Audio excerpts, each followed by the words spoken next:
অটোক্যাডের যে কোনো ফাইলকে পিডিএফ করেন খুব সহজেই। পিডিএফ করার জন্য কন্ট্রোল পি দিতে হবে। কি দিতে হবে? Control P.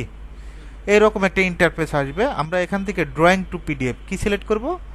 Drawing two PDF. অবশ্যই এখান থেকে দেখবেন যে ড্রয়িং টু পিডিএফ লেখাই আছে, ড্রয়িং টু পিডিএফ।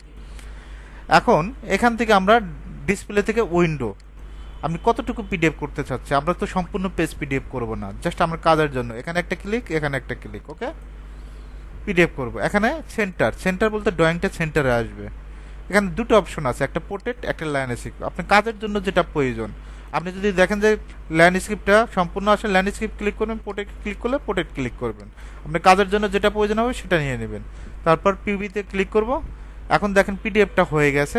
জাস্ট আমরা এই প্রিন্টার মতো যে আইকনটা আছে ক্লিক করব। ক্লিক করার পর আমাদের কি করতে হবে? ডেস্কটপ নাম দিতে হবে, এগুলো single bedroom, single bedroom. Just আমরা ইন্টার দিব।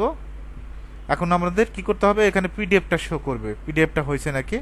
দেখেন খুব সুন্দর একটা পিডিএফ হয়েছে। এভাবে চাইলে খুব সহজেই আপনি যে কোনো ড্রয়িং পিডিএফ করতে পারবেন।